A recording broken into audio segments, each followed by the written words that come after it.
Everybody's asking me all week long, hey, Taz, why are you with Aces and Eights? Life is about opportunity. How can I pass up on the opportunity to be part of the machine known as Aces and Eights? How can I not be part of a group of men that have an agenda, an individual agenda to get revenge and redemption? And most importantly, how can I not pass on the opportunity to take direction and to live by the vision of a higher power? How can I pass on that? And here's the other thing. Last week, Bully and Brooke Hogan's wedding. I'm Hulk Hogan's daughter. I'm Brooke. I'm going to get married. Shut up. Give me a break. And Bully, he's all smitten with Hulk's daughter. Let me tell you something. All that wedding was an opportunity for us to stand on your face and make our presence known to a higher level. That's exactly what we did. You were just another victim. That's all you were. And last thing I want to point out, Miss Dixie Carter, TNA president, TNA front office, general manager Hulk Hogan. You know my contract that I signed several years back? You need to look at the language in that bad boy. And the language in that thing basically says that I'm friggin' bulletproof.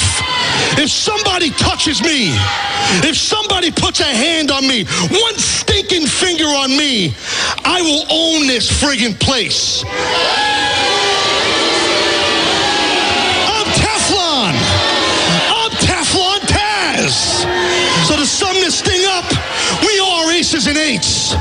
And we're driven to rule over you. And we will. You deal with this path of rage behind me. You deal with the carnage that we will put out, what these men will put out. Bully and Brooke, you're just collateral damage. Good luck dealing with these guys and the higher power. See ya. Wow, how about that? Taz, absolutely no remorse. Saying just another victim. And he's untouchable, Mike. You know, Taz gave us some answers, but he didn't give us all of the answers. For one, I hope that Taz joins us tonight at the broadcast table, Todd, so that we can dig a little deeper. Wow, my oh my. That would certainly be interesting if he does take his place back here at the announce booth. We will see, but standing tall, standing strong, Aces and Eights. After what we saw last week, they've just never been more destructive than they are right now. Yes, an incredible impact that they made 1 week ago. And obviously big plans going forward. I'm going to ask him about this higher power he kept referring to. And now, more Pro Wrestling Weekly with your host, Fearon. Sit down, shut up, and listen up. Higher power. Oh, man. Welcome back to Pro Wrestling Weekly here on 1490 WBCB and online at WBCB1490.com. All this talk about higher power, oh, man, that scares me. It brings back some frightening memories. It's me, Austin! Oh, son of a bitch! What? It's me, Austin! It was me all along, Austin! Damn, I cannot believe it.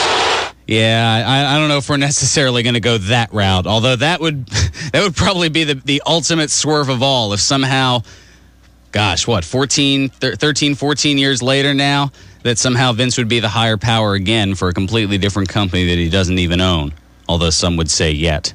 All right, enough comedy, enough fun. Let's get to something at least a little bit serious here, if I can get serious for just a minute to take the line from Lance Storm. All right, on the line here we have a hopeful for the TNA roster, currently one of the numerous members of the Gut Check Challenge competition. Here to tell us a little bit more about that, Steve Antolos, also known locally here as Steve Off. Steve, welcome to the program. Hey, brother. Thanks for having me on. Oh, no problem. So tell us a little bit about this. Well, I guess, first of all, I guess you should tell us a little bit about you. Like, how long have you been in professional wrestling? You know, what got you into it? You know, just some bases there. All right. Well, I've been working for close to 10 years now, wrestling on the indie circuit. Best experiences of my life by far. A whole ton of them, not just one or two. And, no complaints so far, but I think it's time to step it up a notch. I got into wrestling really big back in, 98 when, the Attitude Era was kicking in. I always liked it before that, but, I was more into, cartoons and whatnot as a kid, But the Attitude Era really hooked me because it was just so real and so edgy. And, I think now, almost 10 years in the business and, only 26 years old, it's time, step up, bring it to the next level with TNA Gut Check. 26 years, 10 years in the, my goodness, that's... I was going to say, you were getting your start when I was just figuring out what the Attitude Era was. Wow. All right. So tell us a little bit, at least what you can about the Gut Check Challenge. Like what, how did you get into it initially? What steps did you have to go through? I mean, if you can divulge, I don't know what restrictions, if anything, TNA has. I know they are kind of on the restrictive side with a lot of that stuff. I mean, there's really not much to tell, but I'll tell you what I do have. I did 2 TNA Gut Check seminars. One, I drove to Toledo, Ohio, because, I felt I was ready, and there weren't anywhere close to Jersey, so I figured, it's a 9-hour ride. I don't have to work that day. May as well. And, I took a ride out, did that. There were only 5 guys there, so I really shined in that one, I believe. And then there was one January 5th, another seminar in Philly, which is a lot closer. So I figured, what I got to lose? I'll spend the money. I'll invest in the seminar, learn a thing or two, and I did. And I come to learn that most, if not all, of the past Gut Check seminar participants are eligible for the Gut Check Challenge. I thought, when I got the email from the Gut Check account, I thought I was one of maybe 20. So I thought, great, I got a great shot. And I still feel I have a great shot, but there's quite a few... talented guys that I'm going up against, not only in my bracket, but overall. And, I looked at my bracket, and I saw, guys like Papa Don in it, and I'm like, all right, well, I'm going to promote the crap out of this, but let's be real here. He's a big star. There's a couple other big indie stars in here. If I don't make it out of this bracket, so be it. But, I'm going for it 100%, everything full force ahead. And so far, I I haven't looked at the bracket in the last hour or two, but at least for the moment, you are, I believe, in the lead. Yeah, last I checked, I was 170, 175 ahead. And that's all marketing. I mean, that's not being the best wrestler. Not saying I'm not a good wrestler, but that's not about being the best. It's not about doing a million flips or throwing the best punches. It's about promoting yourself and, connecting with people. This business, the sport, is all about an emotional connection. And selling yourself, not to sound dirty or anything, but basically we are selling us. We're the product. Oh, no, self-promotion. No, absolutely. Yep. And a lot of talented guys, it's sad that they don't get that. And no one in particular comes to mind, but I know I've come across a few people in my life that so damn talented, but they don't promote themselves, and nobody knows who they are. And they could be on TV, but they're not, because they don't promote. It's all about name recognition and emotional connection. Very well said, and I think that's something that both companies could say probably needs a bit of development. You look at the big two. Cena certainly evokes an emotional reaction on both sides of the coin, love and hate. Yeah. But other than that, how many guys are there really that you draw to? Hogan. Well, Hogan's Hogan, so it's kind of hard to throw him in there. But guys, 33 and under, let's say. There's, it's hard to say how many of those there you have that established connection to. And some of them are catchphrase based. You look at Daniel Bryan, and what got him over? Yes, yes, yes, yes. How much of that was him? But I guess, he made that work for him, and now people know, all right, when you think that yes chant or that no chant, you think Daniel Bryan. And he's a phenomenal wrestler, too. I think, no disrespect to CM Punk or anyone else, I think he might be the best wrestler in the world, pound for pound, right now. And, it's not even his wrestling that got him that connection. It's yes and no. Something so simple. that I don't even know how he thought of it. I don't know if it was even like, oh, I'm going to use this to make a connection to the crowd. I don't think it was. I think it's just something he did that people were like, yeah, that's cool, you know? Well, you look back in history, and certain just things that were kind of thrown out there just out of nowhere, you don't expect it, and they become a huge wave. I mean, it was that way with the Daniel Bryan yes chants. I mean, you go back to Arn Anderson making a comment about him, Tully Blanchard, Ole Anderson, and Ric Flair, you know, a group having to go back to the Four Horsemen of the Apocalypse, and next thing you know, that takes off, and you've got the group, the Four Horsemen Hall of Fame group. You go back to a throwaway line from the '96 King of the Ring about Austin 316. Next thing you know, it's on T-shirts, it's got signs, and it fuels the Attitude Era. So, and this is just from letting guys be themselves, not necessarily having script writers write things for them, but letting them think for themselves, having something to say. It just catches fire with the crowd, and next thing you know, it just takes off and turns from a fire into a shooting star. Absolutely. I'm a firm believer in having a guideline, having bullet points of what you want to come across with. But the best things are never, ever what you plan to say ahead of time. You know, very rarely. I mean, the Austin 316, this and that. I'm sure those are just lines that guys came up with and said, you know, that would be kind of cool. You know, people would like that. They'd hate that. But I don't think anyone ever plans for that one little thing that gets them to the next level to be that one little thing. You know what I'm saying? Yeah, I mean, right now, look at people going nuts over Cody Rhodes' mustache, for crying out loud.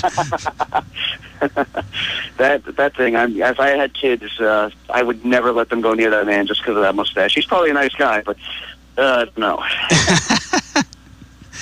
Well, he recently interviewed this past week about that leading into the Rumble. I'll talk a little bit about that in the next segment, some news and notes and whatnot. But basically, he has no plans of shaving it at this point. That's pretty much the bottom line with that. Yeah, exactly. If it works, go with it. Mm-hmm. I guess that's all right. So, let me take a few minutes here. Just to have you talk a little bit. As you said, put yourself out there. Let people know. All right, where to go. What the link is. Do you have any other sites or info that can be visited? Sure. You can follow me on Twitter at Steve Off. I'm tweeting like 3 or 4 times an hour. It's kind of ridiculous. People get annoyed and unfollow sometimes, but a lot of people are entertained as well. So it's a fine line with that. But follow me on Twitter. Find me on Facebook, facebook.com/Steve Off, and youtube.com/Steve Off. Currently in the process of being overhauled. I'm working on getting more of my classic matches from earlier in my career so people can see, sure, he's not the greatest wrestler, but dang, look where he came from. He was awful back in the day, and now he's pretty decent, and of course, the direct link to the poll for the Impact Gut Check Challenge is twtpol.com/ER98DD. Or if you want to surf around the Impact site before going, we also have a link for the Gut Check Challenge on the ImpactWrestling.com main page. Yeah, and once the show's over, we'll go ahead and put the link for the voting up on our Facebook page, WBCB Awesome. Pro Wrestling Weekly. That's awesome. Thank you, man. I appreciate that. Yeah, just to get people out there, get people to know who you are, learn a little bit. Yeah, I mean, we talk a lot of the big two, WWE and TNA, but we also like to look around to the independents a little bit because, I mean, now that there's no territories, that's where the future stars are coming from. Right. Either that or whoever Vince decides. That's a whole other story I probably shouldn't get into. I don't want to. Yeah. I do and don't want to get into trouble at the same time. It's that constant internal battle. All right, if I say this, is this going to get me into trouble with somebody? Is Jerry McDevitt going to be sending a letter to my? Well, but also controversy creates cash. But it's a fine line. Yeah, I don't know how's that working for Bischoff nowadays. Well, he's got things going with TNA. He's got the little. I meant to add, I talked with him briefly before, and he said that brewing company he's got, he's trying to get it out here to the East Coast, but we'll see. I'll just check his, he's got like a beer thing going on now. He's a Buffalo Bill Cody brewing company or something like that. Huh. I mean, I'm not much of a drinker, but I know beer is a pretty big thing, so hey, good for him. Yeah. It is a little bit for me, too. Certainly good to enjoy, especially while watching a program. Absolutely. Not necessarily while hosting this program, although some people would argue that's what I do. If I were you, I'd plead the fifth on that, but that's just me. Well, no, those arguments are completely and totally false. Oh, okay. Yeah, no, usually it's just sleep deprivation that causes the show to go in the directions that it does. I know the feeling. You totally know that. But we're closing up against it here. Steve, thanks so much for joining us. Steve Antolos, also known as Steve Off. Check him out. He's got a whole bio up on the TNA Gut Check challenge page, and hopefully we'll be seeing you on TNA television somewhere down the road. Absolutely will. It's just a matter of if. No, it's not a matter of if. I'm sorry. It's a matter of when and in what circumstances it happens. But it's definitely going to happen. So, guys, you may as well make it happen now. Thanks again for having me. At any time you want me to call back in, you just let me know, and I definitely would love to. Oh, no problem. I know you're in the area on occasion. We'll see what we can do about getting you here in studio to the palatial awesomeness that is WBCB here in Levittown. I would love it, and I can't wait. All right, sounds like a plan. Steve Antolos, Steve Off, thank you so much for joining the program. We'll go ahead and we'll take care of a little bit of business. We'll get to Jack, who's been hanging on the other side. We've got some news and notes. I still have my predictions certain to go wrong for the Royal Rumble. A ton of stuff still to take care of here, and more Royal Rumble favorite moments. Definitely have a lot here, and oh man. Yeah, they're definitely popping up more quickly than I can even throw out here. But we'll get back to those on the other side. Just because every time I try to refresh, something else comes up onto here. Oh, here we go.